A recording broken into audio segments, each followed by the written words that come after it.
said that, oh, I've lost so much money on Terence Crawford, I could build a house in Beverly Hills or something. Like, you imagine if I said that? Are you fucking kidding me? You guys would murder me if I said that. I'd never hear the end of that. That's what you do. That's not his fucking problem. That's your problem. His problem isn't to figure out how you make money. You fucking signed a deal with this kid. Your job is to promote him. Your job is, you made a deal. All these kids that I signed, you know? And if you look right now at all the kids that we signed and how many people we have on our roster is very inflated right now. We have a very, very big roster, the biggest roster we've ever had in the history of the company. I have to pay all these kids. How I pay them is not their fucking problem. It's my fucking problem. And this guy wants to go, imagine me saying, oh, I gotta pay Conor McGregor fucking this much money. I could have built a house in Beverly Hills. Shut the fuck up, you fucking scumbag. Pay your fucking fighter what you owe him. That's your job. Bob Arum is a piece of fucking shit. Good night, everybody. So Dana White drops the ultimate diss on Bob Arum for trashing his own fighter, the pound-for-pound #1 king in the sport of boxing, Terence "Bud" Crawford, claiming that Terence needed to promote himself. Well, Dana White pretty much told Bob Arum, that's your effing job. He literally pays you up to 30% of his purse for you to promote him. That's why your job title is a promoter. Terence Crawford's main job is to fight. Bob Arum's main job is to promote. Not the other way around. Nor Terence could do all of the above. Therefore, Dana White said a whole lot in that little clip.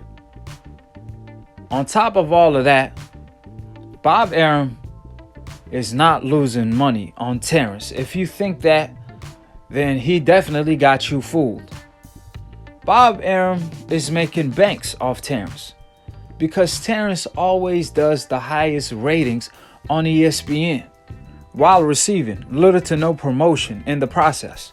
Do you guys know Terence Crawford versus Kell Brook averaged 2 million plus viewership on ESPN? One of the highest ratings this year. Now mind you, this fight was announced 3 weeks ago, with little to no promotion, with no press conference ahead of the fight, with no all access / 24/7 similar type of episodes prior to the fight.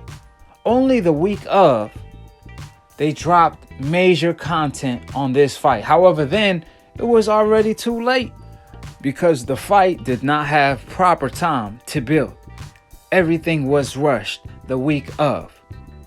And that's not the only Terence Crawford fight in which ESPN and Top Rank applied the same strategy, only when it comes to Crawford. However, in return, Terence Crawford still pulls in the highest or some of the highest ratings on ESPN while facing fighters that doesn't have a big name. In other words, Terence Crawford is carrying the card on his own. Or whenever he's facing a big name, usually that name is only popular overseas, like it was for Kell Brook. Regardless of all of that, like I said before, Terence always pull in some of the highest ratings on ESPN. This year, the year before, and when he fought Benavidez in 2018, Terence Crawford pulled in 2.7 million viewership on ESPN. Do you guys know that was ESPN highest ratings for years? That topped any UFC event. Bud was doing numbers that outdid UFC and boxing on ESPN. In 2018, he did the highest ratings on any network. Do you guys know how much they paid off Terence and Benavidez that year? Terence got paid $3.25 million, I believe. On the other hand, they paid off Benavidez $750,000. In other words, the budget was $4 million. That's chump change for ESPN. ESPN were so happy that Crawford managed to pull in the highest ratings than any sport in 2018 that they requested Top Rank to extend Terence Crawford contract. However, now all of a sudden, Bob Arum is telling Crawford to promote himself more when it was Terence who promoted the Benavidez fight all by himself from the face-off, when he swung on Benavidez, taking off during the face-off. Before the fight, they were trash talking back and forth. What do you call that? That's what you call promotion. Bud promoted the heck out of that fight. You just have to put Bud in the right situation. You just can't put a camera right in front of his face and tell him, talk shit. It do not work like that. You have to catch Bud at the right time. Everything is about timing, and Bob should know that as a promoter. However, to suggest that Terence doesn't do enough promotion when he promotes the heck out of every fight, that's why he pull in that many numbers. Terence always promote fights once he in the heated moment. Once he talking back and forth with his opponent. Once he gets to feel his opponent. That's when you get Bud to talk and promote the heck out of the fight. Therefore, it's Bob's job as a promoter to put Bud in the right situation to promote a fight. Not the other way around. Bud can't be worried about promotion and fighting all at the same time while receiving chump change. Because truth be told, for Terence to pull in that many viewership, 3 million, 4 million is a low ball offer. Truth be told, Bud needs to get paid 10 million. He's an 8-figure fighter, period. For him to pull in that many viewership, fighting names that's not that popular, while Canelo getting paid 35 million to pull in 600,000 viewership, for ESPN to sign Tyson Fury for $80 million contract, all to flop on ESPN after heavy promotion and lose out tremendously at the gate selling 3,000 tickets. It's just ridiculous to say the least.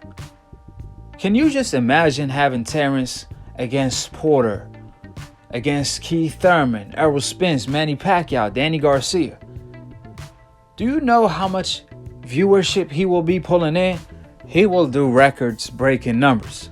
However, the shocking part is that Bob Arum is treating Terence Crawford the way he treated Rigondeaux at one point. It seemed like Bob Arum looking to find something to criticize that's not even there when it comes to Terence Crawford. For instance, Terence is coming off a viral knockout, pulling in tremendous numbers on ESPN, while receiving an average salary for the pound-for-pound #1 king in the sport of boxing.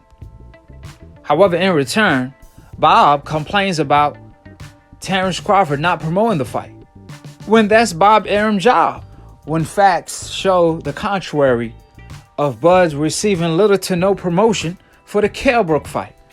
That's why when you're on that coincidental list, it's never enough. It don't matter what you do. You damn if you do, damn if you don't. That's why on my last video that I dropped on this subject, which I'm gonna leave in the comment section below, I stated that Terence Crawford is like a Floyd Mayweather 2.0 with his situation that he's going through with Bob Arum. I will never forget the day when Floyd Mayweather was still fighting for HBO, and Jim Lampley, Larry, they will all look desperately in order to find something to criticize about Floyd Mayweather. At first, they said Floyd Mayweather will never be a Sugar Ray Leonard. Now, looking back today, he's arguably TBE. Then, he wasn't exciting enough. Floyd Mayweather turns around and have the fight of the year against Endom. After that, he beat the heck out of Gotti. And we already know what he did with Corrales. So, it was just all double standards, because once Floyd Mayweather put on the spectacular performances that Larry and Jim Lampley were acting like they were starving for, all of a sudden, they did exactly what Bob Arum is doing today. Larry came out and said, Floyd Mayweather will never be an Oscar de la Hoya. Look at all them empty seats. And again, he couldn't have been any more wrong. Because Floyd Mayweather turned out to be the biggest star when it comes to pay-per-view, surpassing their favorite fighter, Oscar de la Hoya, at 1,000 miles per hour. Floyd Mayweather ended up leaving Bob Arum, buying himself out of the contract for $750,000, in which Floyd Mayweather made a plan with Al Heyman to create PBC. By doing so, Floyd Mayweather made over $1 billion. With that being stated, it's ironic to me that Bob Arum is going to criticize Terence Crawford, who actually promote his fights when the heat is on, when the pressure is on, when the time is right. Terence Crawford always come through. On the other hand, Bob Arum never had and never will have anything negative to say when it comes to Lomachenko. Now, how ironic is that? Unlike Pacquiao, Lomachenko doesn't even speak English fluently. Regardless if he have an accent or not, Lomachenko doesn't even speak English that good. He doesn't even go to different networks to promote his fights or different media outlets. How come Bob Arum never criticized Lomachenko? Do you guys know both Lomachenko and Terence Crawford get paid the same salary? And every single time Terence Crawford pulls in way more ratings than Lomachenko. The only time Lomachenko pulled in more numbers than Bud was actually this year, thanks to Tio for promoting the fight and all the heavy promotion by ESPN. Plus, it was a unification bout. Bud did not have a dancing partner like Lomachenko did. But regardless of all of that, Lomachenko always get paid the same as Bud. But on the other hand, he gets the benefit of the doubt every single time. Lomachenko always fights in the smallest venues every single time. Bud outsells Lomachenko. Bud outperforms Lomachenko. Bud also pulls in higher ratings than Lomachenko. But you never hear Bob complain about Lomachenko for not promoting fights how he should.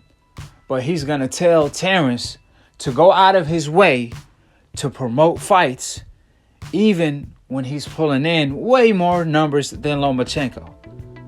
Just to show you the double standards we're dealing with in the sport of boxing when it comes to these fighters on the hope list compared to the fighters on the coincidental list. You best believe it ain't a coincidence.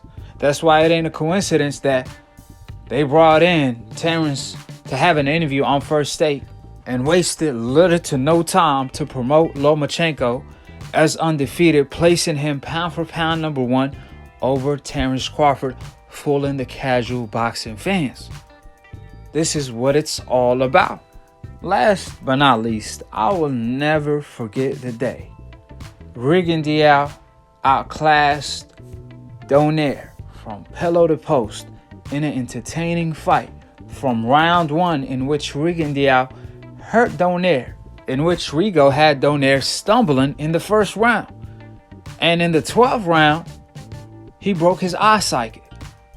In the middle rounds, the back and forth was crazy. The skill level was on another scale, in which Rigondeaux completely dominated Donaire in a very entertaining fight at the highest level, with only 9 fights as a pro.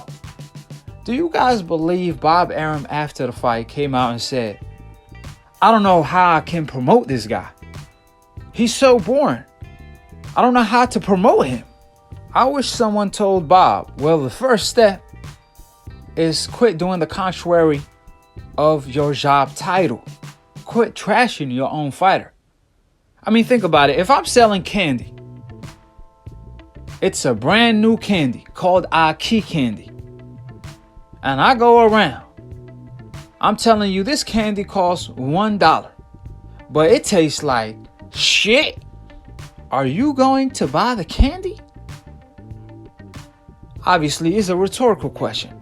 Absolutely no. Because I'm telling you, the product I'm selling is just crap. I'm just trying to make some money. And that's exactly what Bob Arum was doing.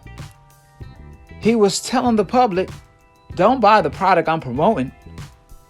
However, it ain't like he stopped taking Riggin' money when it comes to promoting him. But instead of doing his job, he did exactly the contrary.